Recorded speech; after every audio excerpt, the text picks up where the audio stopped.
Assalamualaikum warahmatullahi wabarakatuh. Perkenalkan, nama saya Khofifah Dwi Sulistyorini dengan NIM 030401230063, Prodi Bahasa dan Sastra Arab UIN Sunan Ampel Surabaya.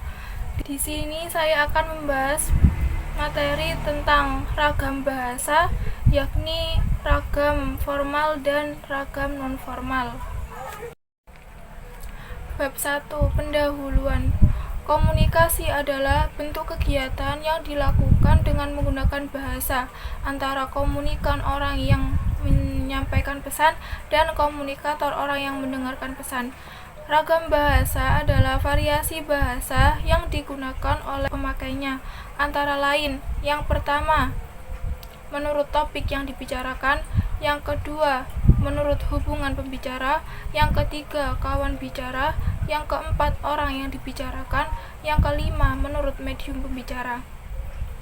Bahasa itu sendiri adalah lambang atau simbol yang dihasilkan oleh alat ujaran atau indera manusia yang digunakan sesuai fungsinya. Dua hal pokok yang menyebabkan adanya ragam bahasa yang sehubungan dengan pemakaian bahasa Indonesia, yaitu masalah penggunaan bahasa baku dan bahasa tidak baku. Bahasa baku adalah bahasa yang digunakan ketika berada di situasi yang resmi. Contohnya ketika berada di kampus, di kantor, dan di pertemuan yang resmi. Sedangkan bahasa yang tidak baku adalah bahasa yang digunakan ketika kita berada di situasi atau keadaan yang tidak resmi, seperti ketika kita di rumah, di pasar, di taman. Rumusan masalah. Yang pertama, apa yang dimaksud dengan ragam formal dan ragam non-formal? Yang kedua, sebutkan ciri-ciri ragam formal dan ragam non-formal. Tujuannya, kita dapat mengetahui apa itu ragam formal dan ragam non-formal, serta kita dapat mengetahui ciri-ciri ragam formal dan ragam non-formal, sehingga kita tidak lagi melakukan kekeliruan dalam membedakan kedua bahasa tersebut. Bab 2. Pembahasan. Ragam formal adalah bahasa yang digunakan ketika kita berada di lingkungan atau situasi yang resmi, formal, ataupun kedinasan.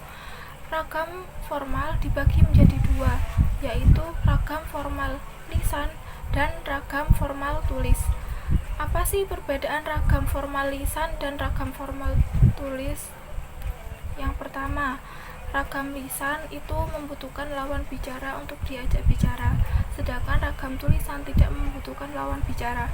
Yang kedua, ragam lisan itu tidak memperhatikan gramatika, tetapi memperhatikan intonasi tubuh dan ekspresi wajah. Sedangkan ragam formal tulis memperhatikan gramatikal, tapi tidak memperhatikan intonasi tubuh ataupun mimik wajah. Yang ketiga, ragam formal lisan berlangsung tanpa adanya alat perantara, sedangkan ragam formal tulis berlangsung dengan menggunakan alat perantara, yakni kertas. Yang keempat, ragam formal lisan itu kalau kita melakukan kesalahan dalam penggunaan bahasa, lawan bicara bisa langsung memperbaiki atau mengoreksi. Sedangkan ketika ragam formal tulis, ketika kita melakukan kesalahan dalam bahasa, tidak bisa langsung dikoreksi. Contoh ragam formal lisan, sudah saya baca buku itu. Sedangkan contoh ragam formal tulis, saya sudah membaca buku itu. Ciri-ciri ragam formal. Yang pertama, menggunakan gramatikal secara eksplisit dan konsisten. Gramatikal adalah kata yang berubah sesuai konteks, yaitu situasi, tempat, waktu, dan lingkungan pemakaian bahasa. Secara eksplisit, yakni secara gamblang, terus terang, yaitu tidak berbelit-belit bahasanya.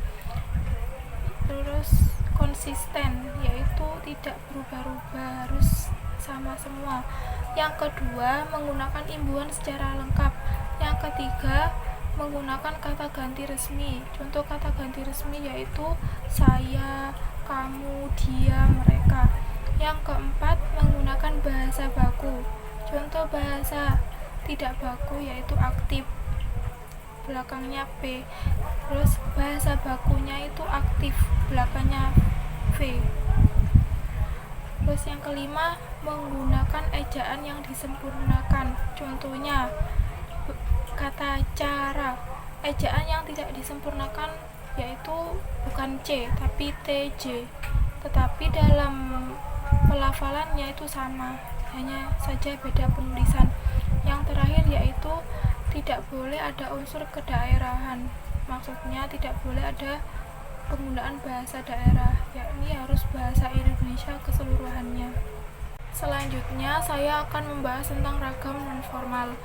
Ragam nonformal adalah bahasa yang digunakan ketika kita berada di situasi yang tidak resmi atau nonformal, sehingga antara komunikan dan komunikator menimbulkan keakraban satu sama lain. Dalam pengelompokan ragam nonformal dibagi menjadi dua, yaitu ragam nonformalisan, yaitu ketika kita berbicara dengan teman ataupun sepupu. Kemudian ragam nonformal tulisan, yaitu ketika kita menulis surat untuk teman ataupun untuk sepupu, dan menulis catatan diri sendiri. Ciri-ciri ragam nonformal. Yang pertama, tidak menggunakan gramatikal secara eksplisit dan konsisten. Jadi bahasanya boleh berbelit dan boleh berubah-ubah. Yang kedua, tidak menggunakan imbuhan secara lengkap. Yang ketiga, tidak menggunakan kata ganti resmi. Yang keempat, boleh menggunakan bahasa tidak baku. Yang kelima, boleh tidak menggunakan ejaan yang disempurnakan. Yang terakhir, boleh menggunakan bahasa daerah masing-masing sesuai dengan lingkungan. Bab 3, penutup. Kesimpulan, ragam bahasa timbul ketika adanya bentuk komunikasi antara komunikan dan komunikator. Bahasa dibagi menjadi dua, yaitu bahasa formal atau bahasa yang baku, yakni digunakan ketika kita berada di situasi yang resmi, dan yang kedua bahasa yang tidak baku atau bahasa nonformal, yaitu digunakan ketika kita berada di situasi yang tidak resmi. Cukup sekian materi yang bisa saya sampaikan. Apabila ada kekurangan materi ataupun kesalahan dalam kata-kata, saya mohon maaf yang sebesar-besarnya. Billahi taufiq wal hidayah. Wassalamualaikum warahmatullahi wabarakatuh.